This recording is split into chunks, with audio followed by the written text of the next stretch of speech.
नमस्कार दोस्तों। तो इस लेसन के अंदर हम करेंगे 2013 के अंदर जो सबसे लास्ट में राजस्थान पुलिस कांस्टेबल की एग्जाम हुई है उसका प्रश्न पत्र, जिसके अंदर हम लोग जो राजस्थान जीके और उसके अलावा जो इंडिया जीके और करंट अफेयर्स से रिलेटेड जिस तरीके के सवाल आते हैं उन क्वेश्चंस को यहाँ अच्छे से सॉल्व करेंगे। उन क्वेश्चंस से रिलेटेड यदि कोई और प्रश्न बनते हैं तो उनको भी हम इसके अंदर करेंगे।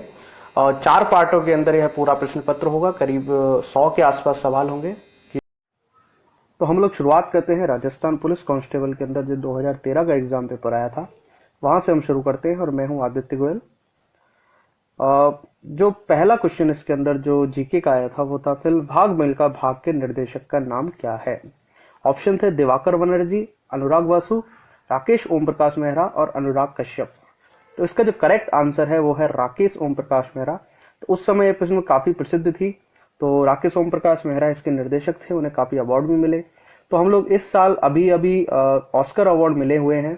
तो ऑस्कर अवार्ड्स किस किस ने जीते हैं उन्हें हम देख सकते हैं। नेशनल अवार्ड्स की घोषणा अभी तक नहीं हुई है, तो इस टाइप के क्वेश्चन भी आते हैं, हम उन्हें देख सकते हैं।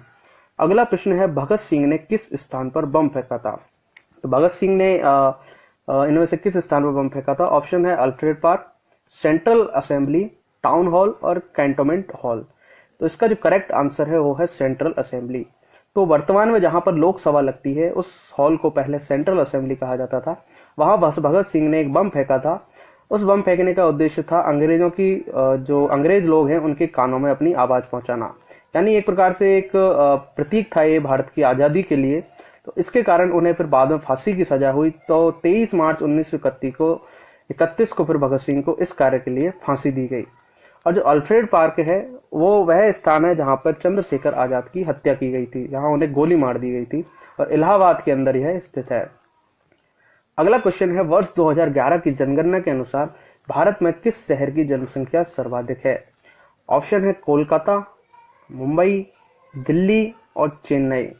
तो इन चारों में से जो सबसे ज्यादा जनसंख्या भारत के अंदर है वो है मुंबई। मुंबई के अंदर 1.84 करोड़ की जनसंख्या निवास करती है 2011 की जनगणना के अनुसार। और राजस्थान के अंदर हम बात करें तो जो जयपुर शहर है वहाँ सबसे अधिक जनसंख्या है और करीब 30,70,000 लोग जयपुर के अंदर रहते हैं। अगला जो प्रश्न है वो है, अंटार्कटिका में स्थापित की गई प्रथम भारतीय स्थायी प्रयोगशाला को क्या नाम दिया गया है।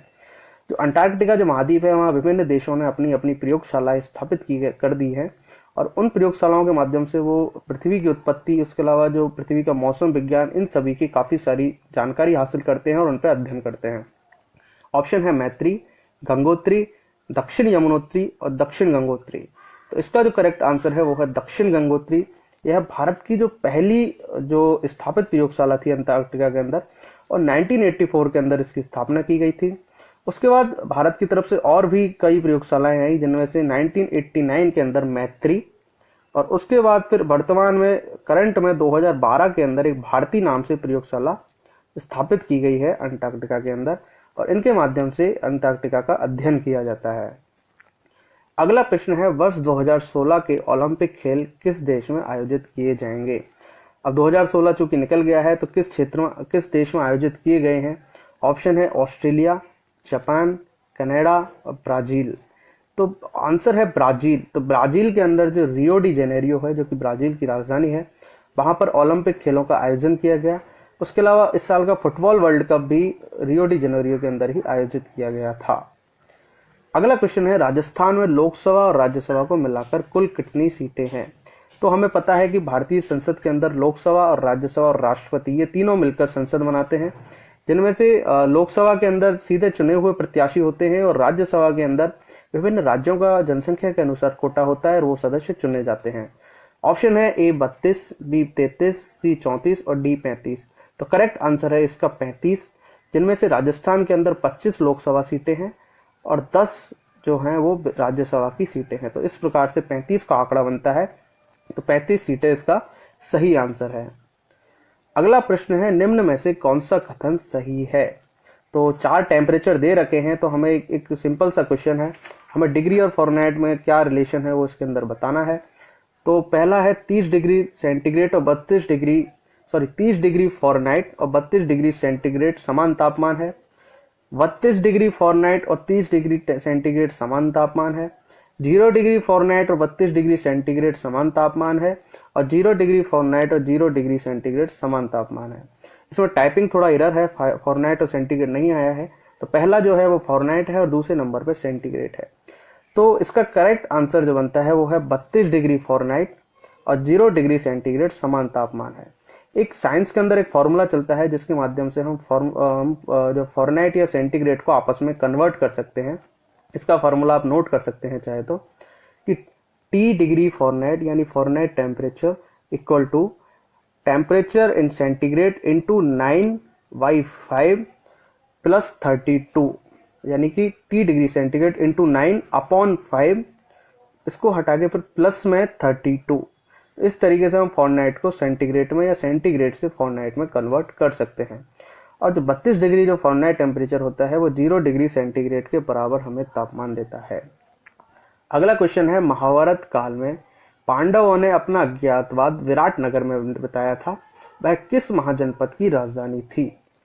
तो जो विराटनगर है, जिसे आज बैराठ के नाम से जाना जाता है, जयपुर के अंदर स्थित है। तो किस जनपद की राजधानी थी? तो ऑप्शन है कुरु, पांचाल, कौशाम्बी और मत्स्य। ये 4 स्थान है, इनमें से जो मत्स्य जो महाजनपद है उसकी राजधानी उस समय विराटनगर थी। यदि हम भारत का पुरातन अगर इतिहास देखें तो बुद्ध के समय भारत के अंदर 16 महाजनपद थे, यानी कि 16 बहुत बड़े राज्य थे। उनमें से मत्स्य भी एक राज्य था जिसके अंदर अलवर, थोड़ा करौली, भरतपुर, धौलपुर ये वाला क्षेत्र आता था, और उसकी राजधानी उस समय विराटनगर थी। तो यहाँ पर पांडवों ने अज्ञातवास बताया था अपना। उसके अलावा मौर्यकालीन संस्कृति विराटनगर के अंदर बहुत अधिक मात्रा में मिली है, जिनमें से वहां पर एक बौद्ध स्तूप मिला है, और उसके अलावा अकबर के शिलालेखों में से कुछ भ्राभू शिलालेख जो है, उसके अलावा विराटनगर शिलालेख है, वो दोनों शिलालेख जो हैं वो यहाँ से प्राप्त हुए हैं, और यहाँ पास में एक पहाड़ी है वहां से प्राप्त हुए हैं, बीजक की पहाड़ियों से प्राप्त हुआ है। अगला क्वेश्चन है, हाल ही में बहुचर्चित स्वीप कार्यक्रम किस अभियान से संबंधित है? पहला, नगरीय परिवहन व्यवस्था में सुधार से संबंधित, नगरीय साफ सफाई और सीवर व्यवस्था में सुधार से संबंधित, महिलाओं की सुरक्षा एवं विकास से संबंधित, मतदाताओं को मतदान हेतु प्रेरित करने से संबंधित। तो जो स्वीप कार्यक्रम था जो उस समय चालू किया गया था वो मतदाताओं को मतदान हेतु प्रेरित करने के लिए चलाया गया था। अगला क्वेश्चन है, मोबाइल फोन में सिम कार्ड का क्या मतलब है? जो सिम, SIM जो वर्ड उसके अंदर सिम बोला जाता है, उसकी फुल फॉर्म बेसिकली यहाँ पूछी है। बहुत सिंपल क्वेश्चन है। ऑप्शन है system in mobile, server inside mobile, subscriber identity module, और कोई नहीं। तो इसका आंसर होता है सब्सक्राइब आइडेंटिटी मॉड्यूल। तो सिम जो है उसमें सिम का जो फुल फॉर्म होता है वो सब्सक्राइब आइडेंटिटी मॉड्यूल है। अगला क्वेश्चन है, निम्न में से कौन सा राज्य समूह चाय का सर्वाधिक उत्पादन करता है? अगर किसी को भी पता होगा कि चाय किस प्रकार की जो क्षेत्र में पैदा होती है, यानी किस प्रकार की जलवायु चाय को चाहिए होती है, तो वो उसे आराम से कर सकता है। ऑप्शन है कर्नाटक, केरल, असम, असम पश्चिम बंगाल, तमिलनाडु, केरल असम पश्चिम बंगाल, या पश्चिम बंगाल केरल कर्नाटक। तो चाय के लिए जो जलवायु चाहिए होती है वो बेसिकली होनी चाहिए कि ढलान वाली जगह हो, जहाँ मिट्टी स्थिर रहे, थोड़ी कम वर्षा हो, थोड़ा ठंडा मौसम हो। तो हम लोग देखते हैं कि असम की चाय बहुत ज्यादा प्रसिद्ध है, तो इसके आंसर में असम तो होगा ही। तो असम के अलावा पश्चिम बंगाल जहाँ दार्जिलिंग स्थित है वहां, और तमिलनाडु जहाँ के जो वेस्टर्न घाट जहाँ पर स्थित है, इन तीनों जगह पे ही चाय का सर्वाधिक भारत के अंदर उत्पादन किया जाता है। तो असम, पश्चिम बंगाल और तमिलनाडु इसका सही आंसर है। अगला क्वेश्चन है, निम्न में से किस राज्य समूह में एक ही उच्च न्यायालय है? यानी किन किन राज्यों का एक ही कॉमन उच्च न्यायालय है? ऑप्शन है मेघालय, मिजोरम, त्रिपुरा, पंजाब, हरियाणा, असम, नागालैंड, मणिपुर, और डी उपरोक्त सभी। तो इसका जो करेक्ट आंसर है वो है पंजाब और हरियाणा, जिनका एक ही उच्च न्यायालय है। भारत के अंदर हम देखें तो 24 जो है वो उच्च न्यायालय है, जिनमें से दिल्ली एकमात्र यूनियन टेरिटरी है जहां पर उसका एक अलग से उच्च न्यायालय स्थित है। बाकी की जो 6 यूनियन टेरिटरी है उनके जो न्यायालय है वो उनके किसी पास के न्यायालय से ही कंबाइंड कर दिए गए हैं। उसके अलावा 2013 के अंदर 3 नए हाईकोर्ट भारत के अंदर स्थापित किए गए थे। 2013 के अंदर 3 नए हाईकोर्ट बनाए गए। पहले जो असम हाईकोर्ट था वहां पे उसी में नॉर्थ ईस्ट के ज्यादातर जो स्टेट्स थे उनके हाईकोर्ट उसी में मिक्स थे। तो 2013 के अंदर मणिपुर, मेघालय और त्रिपुरा, इन 3 जगह पर नए हाईकोर्ट बनाए गए, जहां पे उन हाईकोर्ट्स के अंदर उन स्टेट्स का काम अलग से सौंप दिया गया। अगला क्वेश्चन है, निम्न में से कौन सी समाचार एजेंसी नहीं है? ऑप्शन है ए यूटीआई, बी पीटीआई, सी यूएनआई और डी वार्ता। तो इनमें से जो यूटीआई है वो कोई भी समाचार एजेंसी नहीं है। उसके अलावा बाकी की 3 समाचार एजेंसी हैं जिनका नाम अखबार में हम रोज में सुनते रहते हैं। इनमें से जो पीटीआई है उसका फुल फॉर्म है प्रेस ट्रस्ट ऑफ इंडिया, जो कि भारत का सबसे बड़ा समाचार पत्र समूह है। उसके अलावा यूएनआई जिसका नाम है यूनाइटेड न्यूज फॉर इंडिया, और वार्ता ये भी एक समाचार एजेंसी है, पर यूटीआई कोई भी एक समाचार एजेंसी नहीं है। अगला क्वेश्चन है, 3 बीघा गलियारा किन देशों को आपस में जोड़ता है? ऑप्शन है भारत और बांग्लादेश, भारत नेपाल, भारत भूटान, नेपाल और भूटान।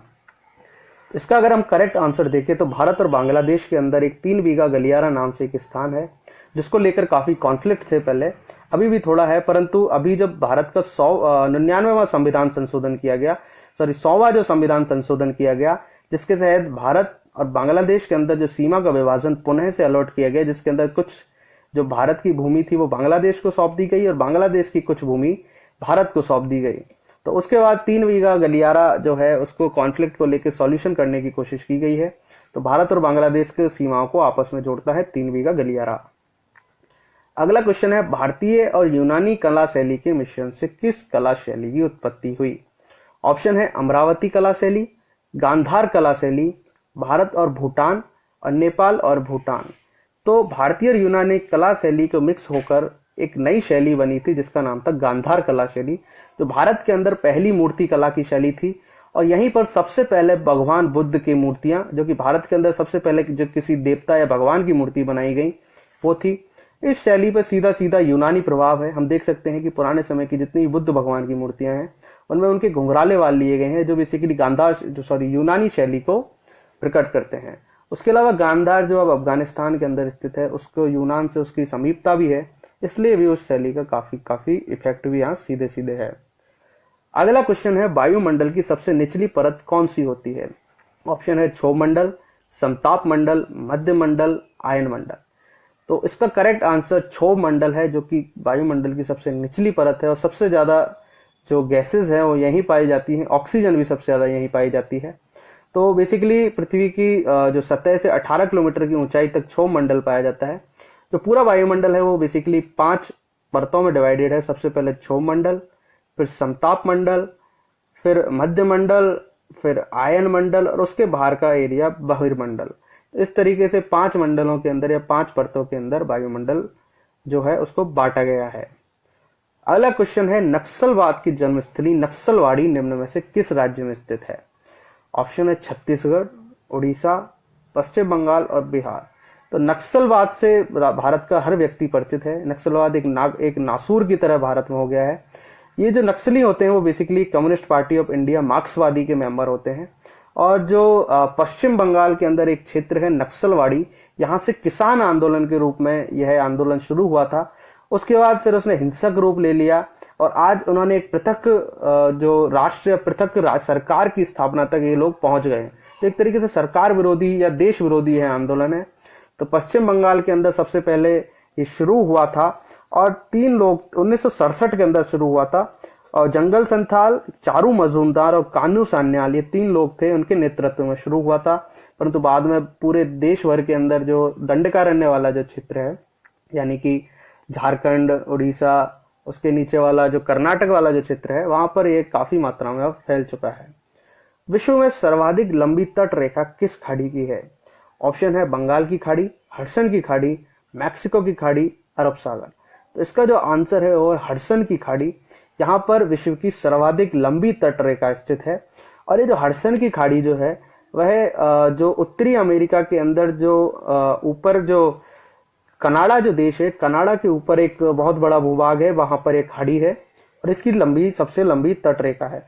खाड़ी जो होती है वो एक बेसिकली समुद्र से जुड़ा हुआ एक भूभाग होता है जो 3 तरफ से स्थल भाग से खुला से घिरा रहता है और एक तरफ से वहां पर जल का आगमन हो सकता है, तो उसे हम खाड़ी कहते हैं। बाकी के प्रश्न हम अगले लेसन के अंदर देखेंगे। धन्यवाद।